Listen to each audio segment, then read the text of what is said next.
Dans cette vidéo, je vais t'expliquer comment avec une seule lettre, qu'une seule lettre en langue anglaise, tu vas améliorer ta compréhension.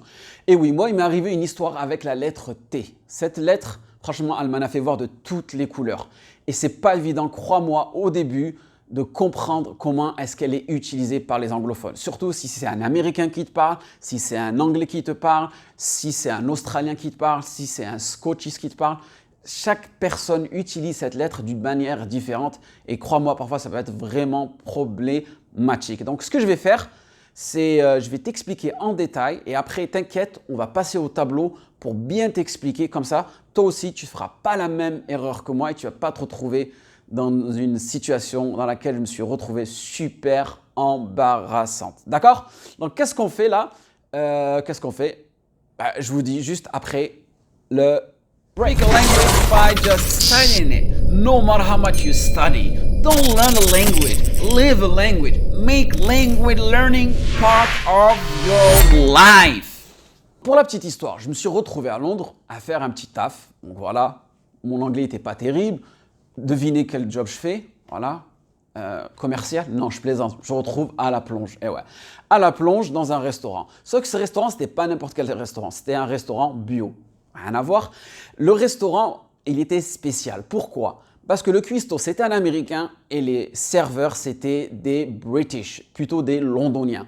Donc, qu'est-ce qui se passait? C'est qu'ils avaient chacun une manière précise de prononcer certains mots, et c'était des mots super simples, mais moi, en tant que francophone, voilà, moi j'étais habitué à ma prof d'anglais avec son accent de Frenchie. Voilà, donc à enregistrer, à assimiler les sons, pour moi, c'était pas facile. Donc pour la petite histoire, je me suis foutu la honte. Je vous la raconte ou pas? Bon, vas-y, je vous la raconte. Je vous fais confiance, hein. Ça reste entre nous. Donc qu'est-ce qui s'est passé? Je suis retrouvé dans la cuisine en tant que plongeur. Et franchement, j'ai fait de la plongée sous-marine. C'est-à-dire, c'était les premiers jours, c'était trop dur. Et j'en suis sûr que si vous aussi vous êtes retrouvé dans un pays anglophone, les premiers jours, c'est vraiment la catastrophe. Donc, j'étais en mode plongeur sous-marin, c'est-à-dire je parlais à personne et si on me disait quelque chose, j'essayais de deviner, tu vois, et j'avais peur de dire excuse-moi, est-ce que tu peux, can you repeat that, tu vois, j'avais trop honte. Donc, le cuistot, qu'est-ce qui se passe? Je crois qu'il y avait quelque chose qui est en train de brûler et il crie Ahmed, bring some water. Je me suis dit, waouh, qu'est-ce qu'il veut lui? Je dis, attends, tac, tu sais quoi? Pas que j'arrive, j'arrive avec une casserole, tu vois. Et là, il pète un câble. Il crie encore « Some water, I told you, bring some water !» Waouh, j'ai dit, tu sais quoi, je vais ramener une grande marmite. Et là, je ramène la grande marmite. Et là, alors là, il quitte la cuisine, il rentre, tac, il vient et il me dit, il ouvre le robinet, il me fait « Some water, water !» J'ai dit « Waouh !» Ah ouais, là, il y a un problème, là. Et en plus, franchement, ce jour-là, je voulais quitter. Je me suis senti trop mal.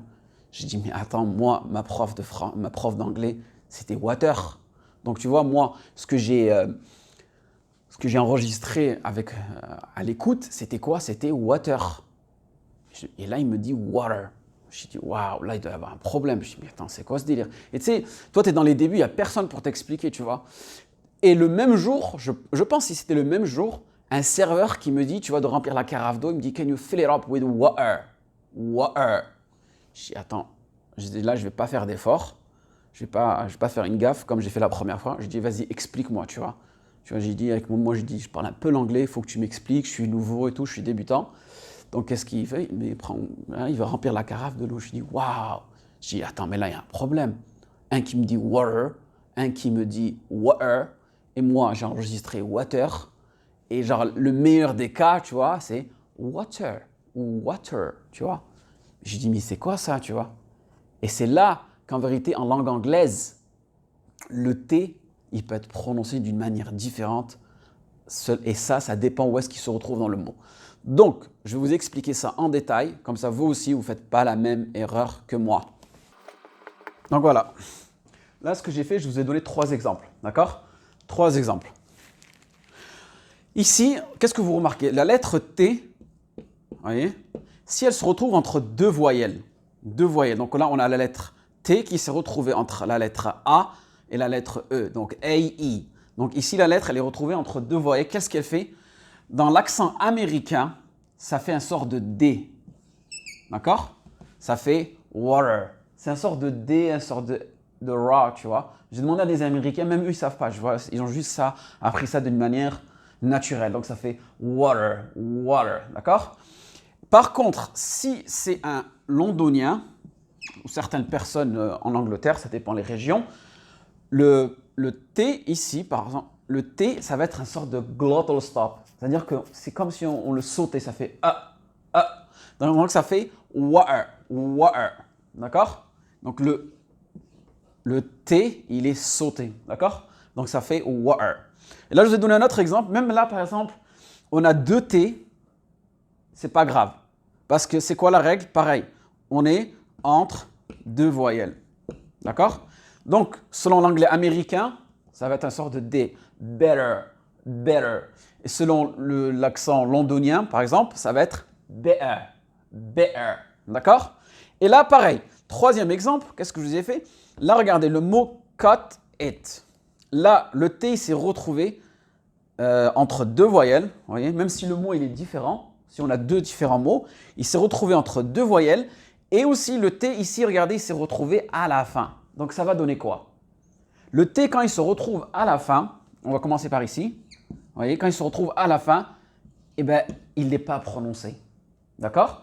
Et vu qu'il s'est retrouvé entre deux voyelles ici, avec l'accent américain, tu vas dire carré, carré. D'accord? Le T va devenir une sorte de D. Carré, carré. Et selon l'accent londonien, ça va être KE, KE. D'accord? Donc toi, en tant que francophone, tu es habitué à entendre cut it, tu vois? Et là, tu vas te retrouver, je sais pas, même tu peux te retrouver dans d'autres pays, en Moyen-Orient, en Chine, au Japon, mais je sais pas, par exemple, dans ton milieu professionnel, il y a des Américains, il y a des Anglais, il y a des Australiens, il y a des Écossais, tu vois, tu es dans un meeting par exemple, et chacun va prononcer de sa propre manière. Et c'est à toi de filtrer tout ça, d'accord? Donc c'est pour ça que c'est très très important, c'est pour ça que je dis cette lettre T, elle est vraiment importante en langue anglaise, d'accord? Et au fait, si tu n'as pas encore téléchargé ton PDF, comment apprendre à parler l'anglais seul, même si tu es un débutant, le lien je vais le mettre en haut ou en bas, je ne sais pas, je vais voir, tu n'as qu'à le télécharger, d'accord? Donc pour revenir, cut it, tu vois? Quand je dis toi avec ton accent français, ça va être cut it, d'accord? Mais les différentes manières que je dis, donc ça va être carré ou bien kae, kae. Et vous verrez que le T, il est souvent pas prononcé quand il se retrouve à la fin d'un mot, à la fin d'une lettre, d'un mot par exemple. Pardon. Et qu'est-ce que je voulais dire aussi? Il y a un mot on utilise souvent, comme on dit mais, but. Les Français, on va dire but. Et ce mot, on l'entend souvent, c'est ba, ba. Vous voyez? Regardez. Vous verrez que la plupart des personnes, elles ne prononcent pas le T. But, just do it. But, I can't make it. But. C'est un style de ah. Et ça, que ce soit américain ou anglais, le T à la fin, il saute, il n'est pas prononcé. D'accord? Donc, petit récapitulatif. D'accord? Vous êtes bien concentrés?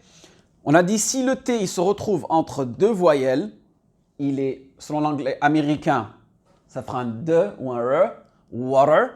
Et l'anglais londonien, ça sera water. D'accord? Ici, pareil, donc ça fera better ou better.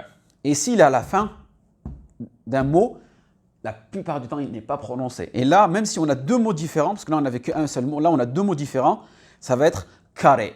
Carré. Le T va devenir un D. Et selon l'accent londonien, ça va être K-E. K-E. Et là, je vous ai dit, Pat, le T, il n'est pas prononcé. D'accord? Donc, si dans les commentaires, trouvez-moi plein de mots comme ça, il n'y a pas de problème. Vous pouvez écrire plein de mots comme ça et je vérifie. Où vous avez le T qui est pas le T qui se retrouve entre deux voyelles. Écrivez ça dans les commentaires et j'y répondrai avec plaisir. Et pour ceux qui ne sont pas encore abonnés à la chaîne, abonnez-vous et déclenchez la cloche, activez-la. Comme ça, vous allez recevoir toutes les nouvelles vidéos. Et franchement, j'espère que c'est du bon contenu, que vous en profitez. Dites-moi dans les commentaires qu'est-ce que vous en pensez. Et comme je vous ai dit, vraiment le but, c'est de vous apprendre real English, un anglais authentique qui va vraiment vous aider dans la vie professionnelle autant que dans la vie personnelle. Donc je vous dis, c'était Hamid d'Anglais Révolution, ta nouvelle solution. Et